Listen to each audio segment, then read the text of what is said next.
Special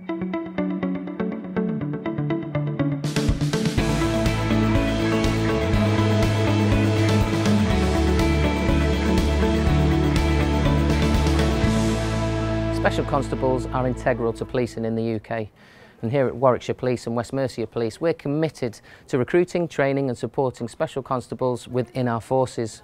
We're looking for people with skills and experience to contribute and help keep their community safe and protect people from harm. You might not think that you've got any of these skills, but if you're good at solving problems, offering friendly support to people, or just making decisions, things that you do in everyday life, well, you should look into how these translate to you becoming a special constable. Let's now go over to the Police and Crime Commissioners and the Special's Chief Officers and find out how they support the Special Constabulary.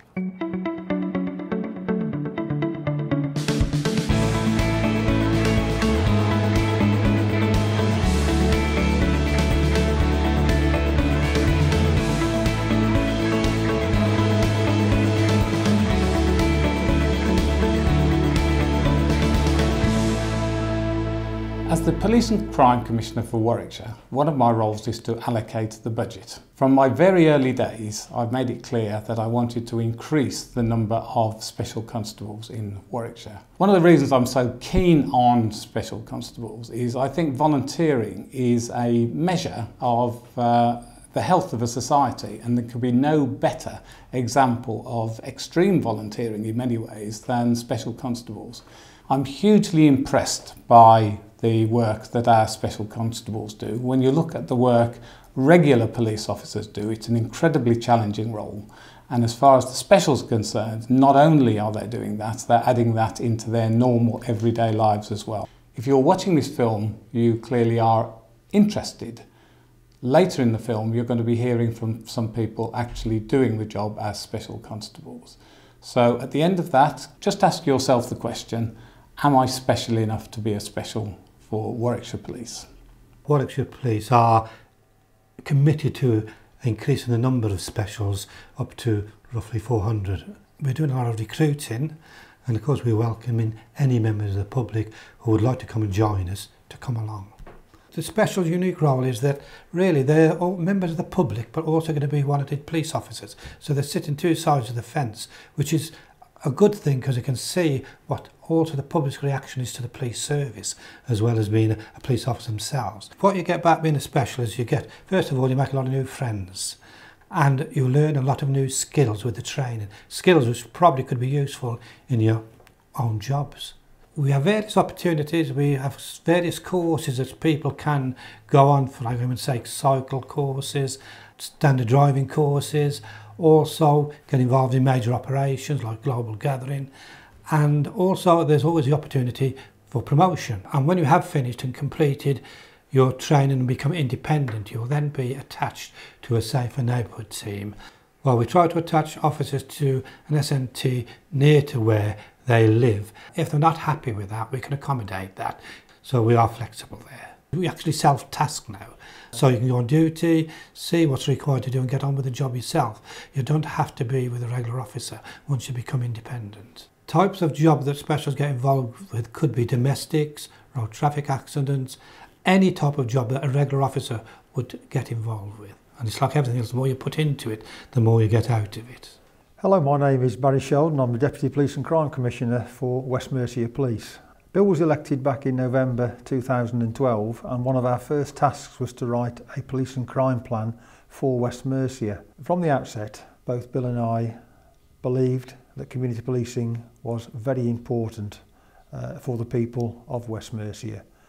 And certainly prior to the election and since the election, where we have met hundreds, if not thousands, of different people, that message has been loud and clear. People want to see police officers engaging effectively with their communities. What people want is to see police officers, police community support officers, specials and even volunteers working in their communities alongside them in resolving local crime and disorder problems. So this is your opportunity to come and join this wonderful organisation, West Mercia Police, and to put something back into your community. Community certainly needs people like you, and if you have a real interest in working with people and getting involved in resolving local problems, or maybe you are the person for this particular job. Regular police officers are, if you like, almost constrained by their job, that most of their experience, working experience, is with other police officers. Whereas with a special constable, they're coming from every aspect of industry, every aspect of commerce, and perhaps they can bring a different spin, a different way of looking at things when it comes to the police service. It is also different to any other form of volunteering. The wider policing family means now that you will have both opportunities to seek promotion, or perhaps to even specialise in one of our tasking teams, or perhaps the operational police support units. At all stages you'll be fully trained to ensure that you are adequately equipped to cope with the promotion that may be in front of you. And after perhaps some 10, 12, 14 years of experience, you may well find yourself as the Deputy Chief Officer, or in fact the Chief Officer of your local Special Constabulary, because bear in mind, we too are still volunteers. So what should you consider if you want to be a special? A special constable has the same powers as a regular warranted police officer. This obviously comes with great responsibilities. It's good to have an understanding on how this may impact your life. Here's something to think about.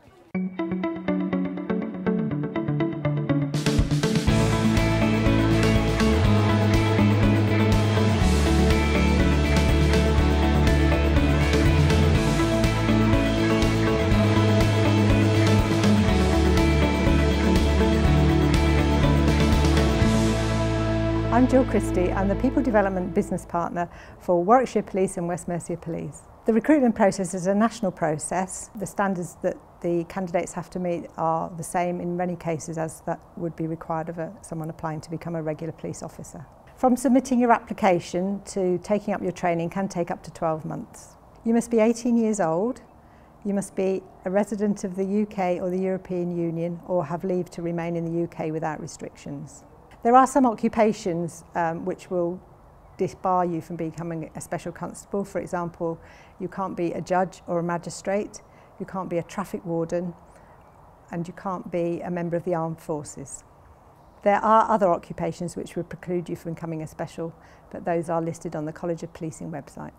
Candidates with tattoos should contact the recruitment team, as some may deem to be unsuitable. Candidates with previous convictions or cautions are unlikely to be suitable for appointment, and also if you've had a county court judgment or have an IVA, then you will not be eligible to apply. The application form asks for some personal information about yourself and about your family. It also includes 2 questions which will be assessed to decide whether or not you can proceed to the assessment centre, which is the next stage of the process. Part of the application form involves 2 competency-based questions which will be assessed to decide whether or not you should proceed to the next stage of the process. These questions asked you to provide examples of situations that you've dealt with in the past. What we're interested in is your experience and how you will bring that to the role of the Special Constable. The other questions ask about your motivation for becoming a Special Constable and your expectations of the role. To make sure that your application is as good as it can be, we would advise you to type it and to use spell check, to get your friends or colleagues to check your application for you, and to take enough time to get it right. If your application is successful at this stage, we would then invite you to an assessment centre which takes place at Hindlip Hall just outside Worcester. This is a half-day exercise. You will be sent a comprehensive reading pack 2 weeks before the assessment centre, and this is all the preparation that you will need to do before you attend. The assessment centre is classroom based and comprises 3 elements. The first, a 20-minute interview. There is a written exercise where you will be given some information and then asked to write a short report. And then finally you will do a situation judgment test where you're asked to answer a number of questions. If you're successful at the assessment centre, the next stage of the process is to do some vetting checks. This will include looking for criminal convictions and cautions, a check of your financial history. We will take your fingerprints and also a DNA sample. You will be given a medical questionnaire to complete at this stage of the process as well. We'll take references from your current employer or from your school or college if you're still in education. These parts of the process can delay your application. Any changes to your personal circumstances, for example if you change your job or if you change your partner, could also result in a delay, and it's important that you let the recruitment team know as soon as possible if there are any changes in your personal circumstances. If you are unsuccessful at any stage of this process, you will be eligible to reapply after 6 months. If your application is successful, there's still a few stages of the process that you need to go through, such as security vetting, medical, fitness testing and the assessment centre. So, what have you got to get prepared for next? My name is Martin Humphreys and I work within the Warwickshire Police and West Mercia Police Professional Standards Department. My role is that of a police staff investigator. When you apply to join the Special Constabulary, you are asked to fill in a vetting form. And what we say as a rule of thumb is that if you are in doubt, you disclose everything. The role of the Special Constable is very well used within Warwickshire Police, and we encourage them to be out and about and in the eyes of the public out there, actually on the streets. We remind the Special Constabulary that when we give them a uniform and when we give them if you like, a badge of office, i.e. their warrant card, we expect them to be out there using their powers in the correct way. They have the same powers and authorities of a serving police constable. In other words, they can arrest members of the public, they can use sufficient force that they seem fit. What we remind them, and our job within the Professional Standards Department, is to ensure that they use their powers of arrest, their use of force in a justified and reasonable manner. As a member of the Special Constabulary, we invite you to do a minimum of 16 hours a month on duty. You may only be on duty 16 hours a month, but you represent the police service at all times. And if you manage to get through all this, you're in, and it's time to start training. And this is what we've got in store for you.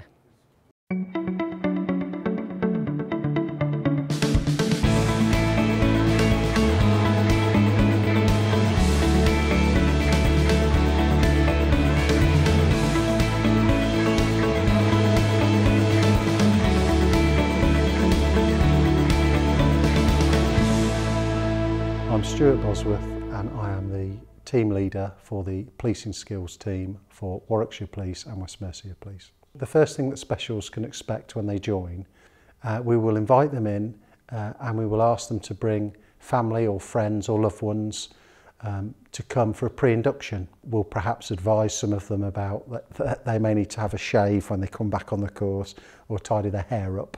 In terms of their loved ones or their parents, partners, another member of training staff will speak to them and we run a small exercise with them around sort of hopes, concerns, expectations, because we're aware it's a big decision and it impacts on family and friends and loved ones as well. My experience is that they do have some concerns. Often those concerns are around them getting hurt, for example, the hours that they might be working. Do they need to alter the way that they may currently do things because they're now joining a professional body? There's a national programme for special constables. There's a curriculum which is set by the College of Policing. We deliver that programme, that main curriculum.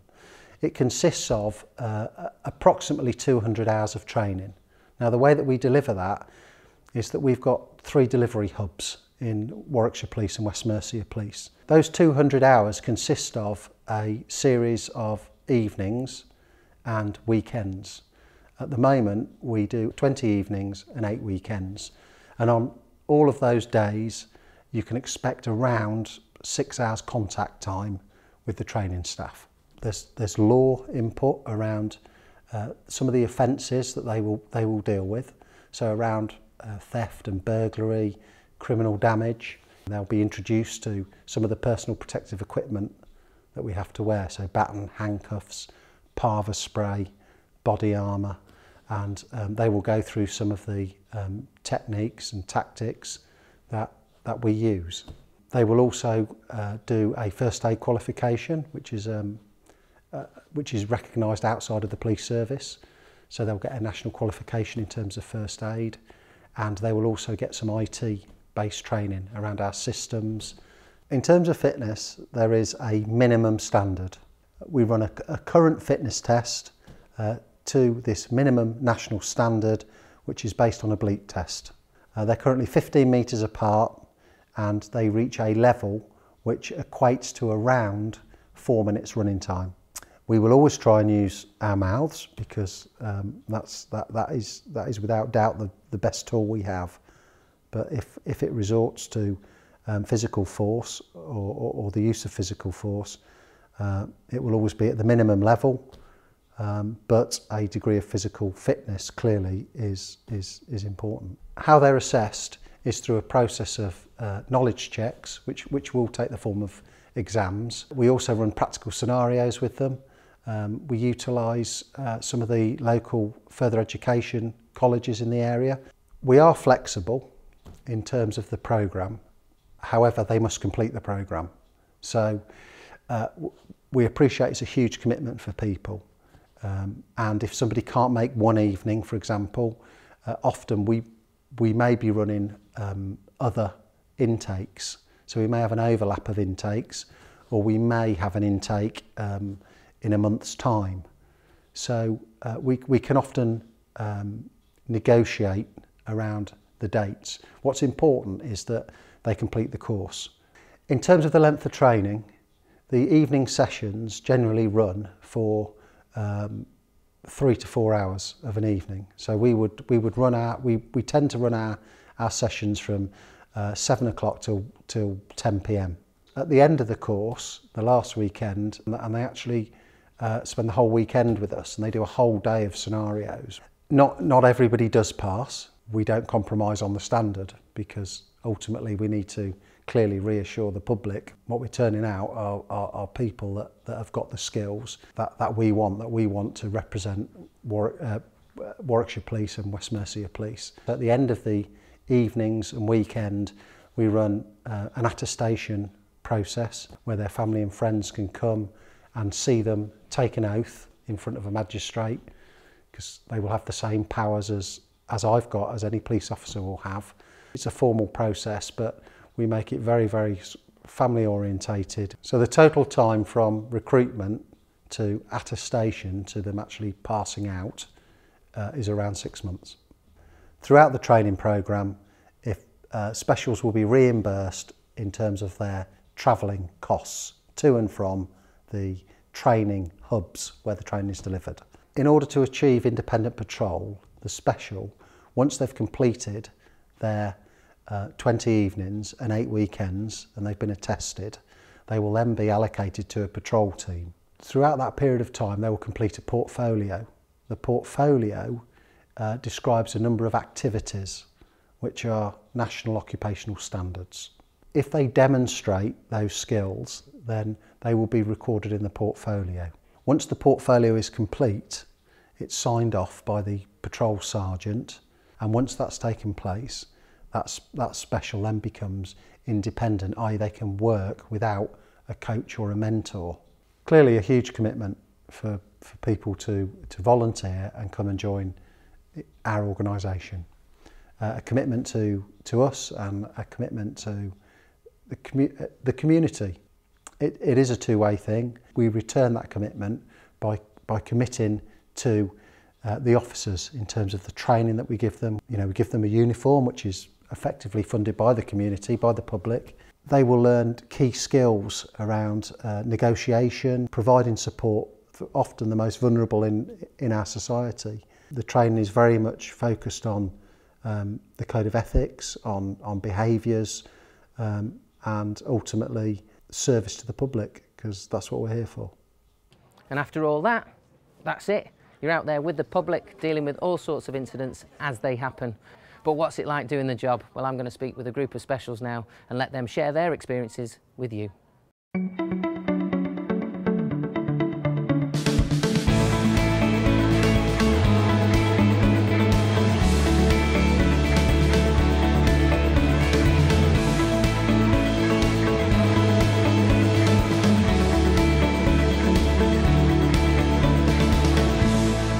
I'm David Watts. I'm the Special Inspector for the Stratford District. We're primarily aligned to this SNT, the Safer Neighbourhood teams, and our role is to work with partners and the communities, and essentially we're protecting people from harm, but at a very local level. Quite a range of different jobs. It's SNT primarily, but you can be sent just about anywhere for any particular job. I was sent on an immediate to a job where a deer had been knocked over on the road, and clearly it was blocking the road and the animal was in distress. So I went off to find that. Unfortunately, we couldn't find the animal, it had been moved. But on the way to that particular job, I was then sent to another antisocial behaviour. This time it was children throwing rocks and stones at vehicles in Ulster.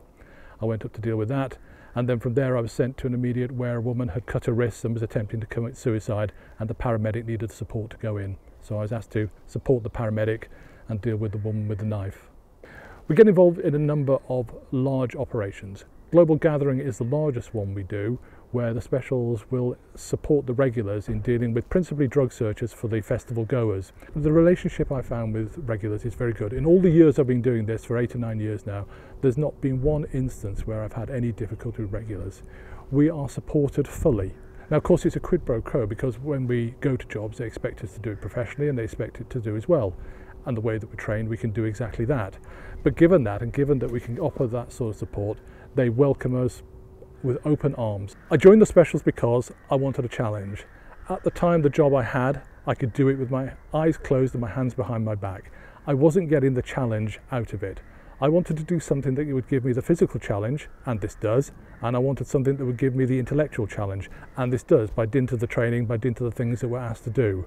But I also wanted something that would take me out of my comfort zone, and this really does take you out of your comfort zone. Initially, my friends were very dubious. You're a police officer, you've got a warrant card, what does that mean? How does that affect us? Some of them put distance between themselves and me, and I understand that, although a little strange perhaps. As far as my family goes, my wife has been hugely supportive, because it is very much a lifestyle decision, and you can go out whenever you go out, and you can be out for many, many hours, and you don't come back until the job's done. Of course, unless your partner's supporting you like that, you're going to find it very difficult. The requirement to act within the sort of the professional standards that we're set in the force naturally impacts on your life. You become very much more aware of what you do, what you say, and how people around you are reacting to you. But it does focus your attention on what is right and what you must do. We have a whole variety of different individuals that are joining the specials for a whole variety of different reasons. But I think what characterises them the most is their enthusiasm and their sheer commitment to the job. I think what surprised me most about the role was the fact that we were expected to get involved in everything. There are, of course, the inevitable phrases about, well, you're just hobby bobbies or you're plastic policemen and all that sort of stuff. That isn't the case. I'd expected there to be a boundary to be drawn, but the force doesn't draw a boundary like that. It does give you the responsibility and the decision making, and expects you to go and make those decisions and to do things and to protect people from harm and deal with incidents. You get trained to a high level. It takes you out of your comfort zone. It gives you new skills that are transferable probably in your employment. You meet a great bunch of people. You have a great set of training. You'll not find a role where you will actually be able to say, I made a difference. There is no more fulfilling way to protect people from harm or distress or injury than being a special constable and going through the training, wearing the uniform and going out on the streets. So when you first applied, what were you looking forward to the most? The challenge, really. I do a desk job for my actual day job, so actually just going out, walking around and having new things every time I go out to learn, that was the main thing for me. I don't think I'd done a shift yet where I'd not learned something new and experienced something new, which doesn't happen in my current work job. Speaking of your normal job, is there a difference, a shift in attitude towards you now that you're a special constable within your work colleagues? Nobody that I work with imagines that I could possibly do it, which I think is a good thing, in the sense they all look and say there's a character that a special constable should be. Right. And so I think if I can break that and say, well, actually I do it, that's a very good thing. So I go in each day and say, this is what I did, and they're all like, you did that?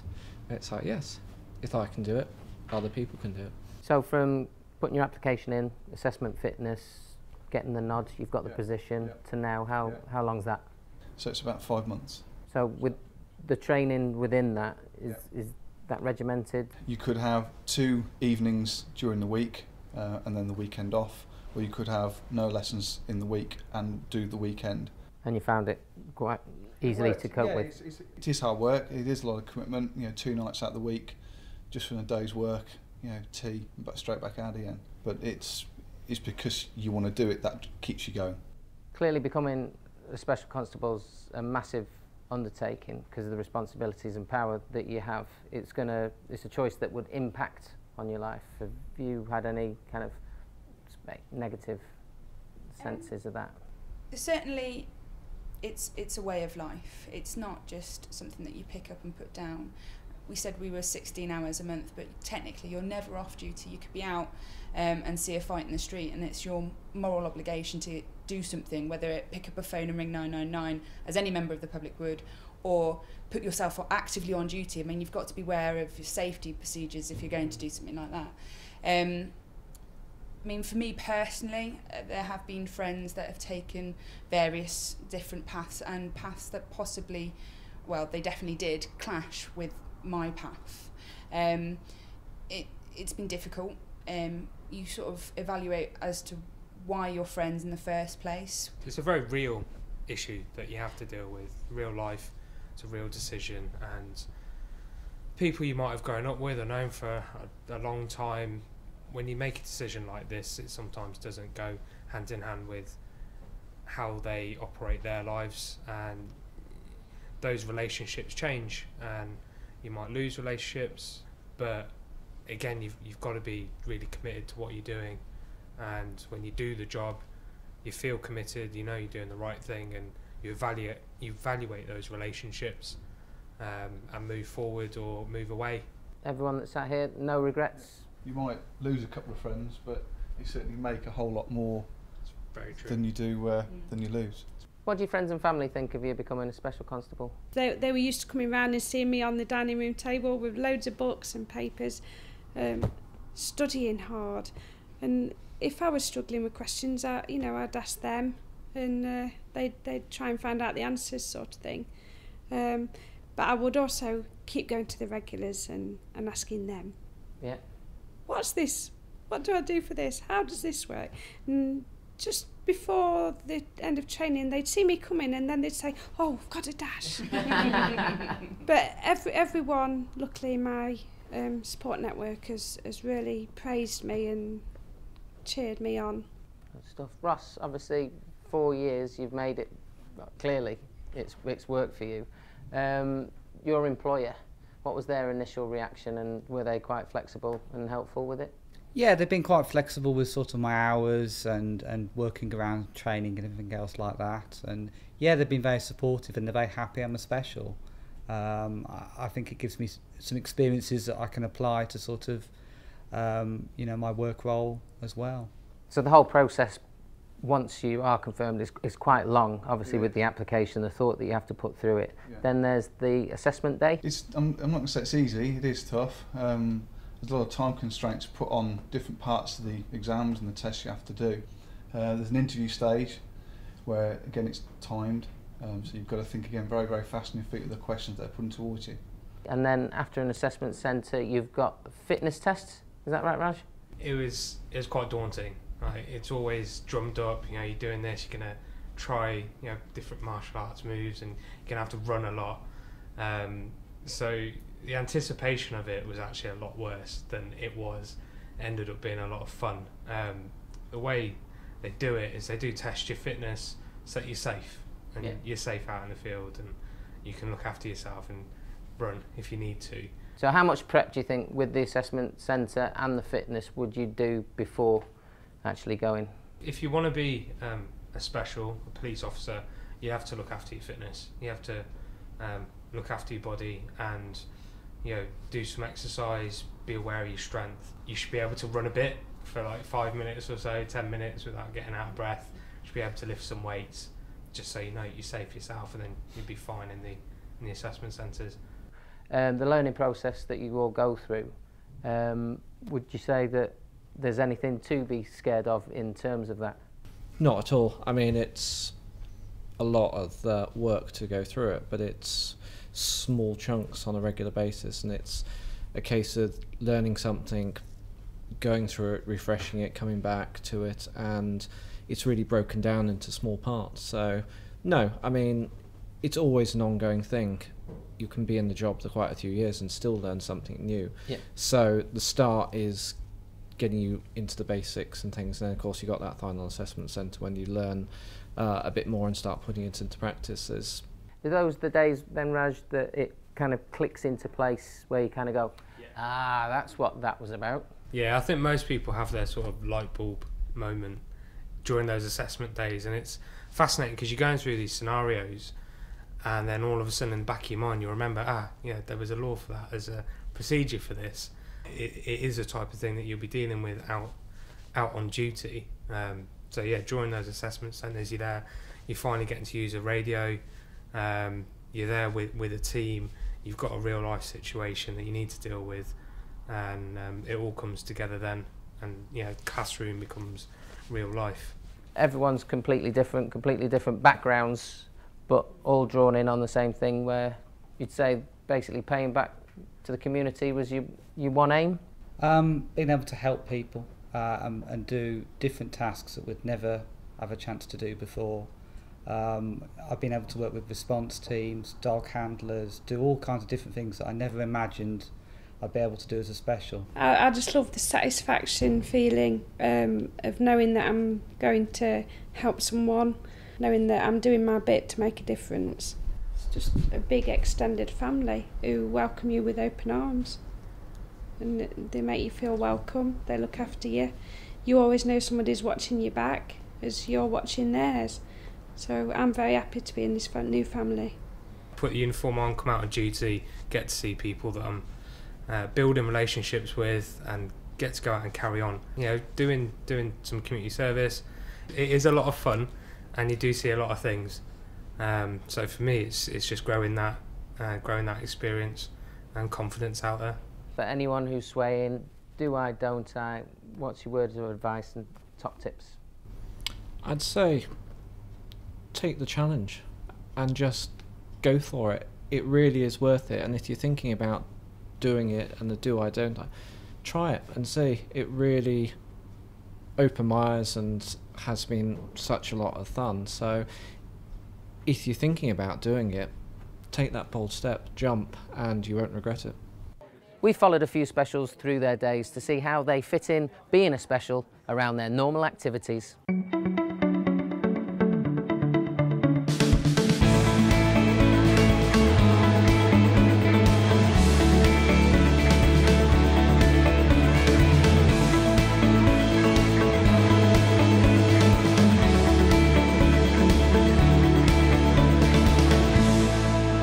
This is Alex. He's a student, works part-time in a restaurant and manages to fit in being a special in Kidderminster as well. There's a few reasons why I decided I wanted to become a special. I think the first reason that I wanted to become more employable, I knew that joining the specials would give me a variety of transferable skills and boost some of the skills I already had, such as communication skills. Another reason would be, as I knew that the specials was going to be something exciting. I never thought when I heard about the specials that I'd get to do real police duties. I applied to the specials when I was 19 and I joined when I was 20. I got in first time. My family in particular were very, very supportive. They thought it was a very admirable thing to do. The first time I got into a police car, it was a really, really daunting experience. I was absolutely terrified. The first time we put the blue lights on as well to go to an instance. I think it was a burglary. That was the first time that we were going out on duty, and I was absolutely petrified going 80 miles an hour down a road that I'd driven down many times in my life as a civilian. Not everything's as exciting when you get there, but sometimes the thing about it is you don't know what you're going to have when you get there, and you're expected to deal with it as well, and that's incredibly daunting, but also it's quite a nice feeling actually, being given that level of responsibility, and the fact that regular police officers respect that you're there as well to help, and that they respect your judgment in these scenarios with the training that you've been given. Firstly, when I go out with the Safer Neighbourhood team, that consists of a regular police officer and CSOs, community support officers. We usually, our day-to-day activities is going around a particular pad and making sure that victims of crime are safe, we do door-to-door checks, we look for missing persons. Moving on to response reactive work, that's mainly about dealing with 999 calls or serious matters that are called in by members of the public. I've found that I can be very flexible in my work with the specials, and as well as being a student and working part-time. With the response team, they're very flexible with letting me do whatever hours I want, really, within reason. Whether that's in the middle of the night or early in the morning. It's the same with the safer neighbourhood teams. Although you would normally have to do 4 hours every week, they're very flexible in allowing you to do a shift, say every two weeks, a full shift, which is beneficial as well, as you get to learn who your teammates are much more quickly than having to shoot off halfway through a shift. Alex is a very key member of the staff. He's worked here for 7 years now, on and off, weekends and evenings. He is reliable, he's fun, he's well-spoken. Since Alex has become a special constable, I think he's matured dramatically. He's good with customers, he's good with money, so he's very reliable, but I think that maturity is shown over the last year. It is useful having Alex. He does remind us on certain laws, especially we are licensed, so especially things like underage drinking and licensing hours. He's very key to remind us of this, but it is very helpful. If Alex does need to change his hours to suit his police commitments, we can always change and adapt our staff rota to fit and suit our members of staff, including Alex. I can see myself spending a great portion of my future in the specials. I'm not sure about joining the regulars at the moment, but so there is a specials hierarchy that I could go into if I wanted to. However, I am incredibly happy just being a constable at the moment. I like getting out there and getting my hands dirty and dealing with the practical sides, although obviously there is good incentives to become a special sergeant or inspector, and I think it would be very beneficial to help me with my regular career as a teacher that I'll be training to do next year. Heather works for Warwickshire Police right here in the control room and fits being a special around her shifts. I'm a controller here in the communications centre, and I control local units that are out on the scene, dispatch them to jobs, run all the P&C checks or any database checks that they want. We're obviously 24 hours, so I work a 6 on 4 off pattern. So I have 2 earlies, 2 lates, 2 nights, followed by 4 days off. Shifts can be difficult within the training stage. Once you're independent and you're allowed to go out on patrol yourself, it works brilliantly. It works really, really well. I have 4 days off where I can do a variety of different shifts within those. So I'll have come off on a night shift, so I'll have been prepared, my body's prepared to go into a night shift as a special the next day if I wanted to. Quite a lot of the information I learn when I'm out helps me in my pay job and vice versa. I find the 2 roles, they work quite nicely together. So during my 4 rest days, I can do 2 days where I go out on as a special constable. I can work with the safer neighbourhood teams, and they could be people that I would have spoken to during my working hours that week. I'm quite fortunate in the fact that my personal life, my partner is in the police force as well, so he recognises the benefit of having specials within the force. 16 hours a month is bare minimum.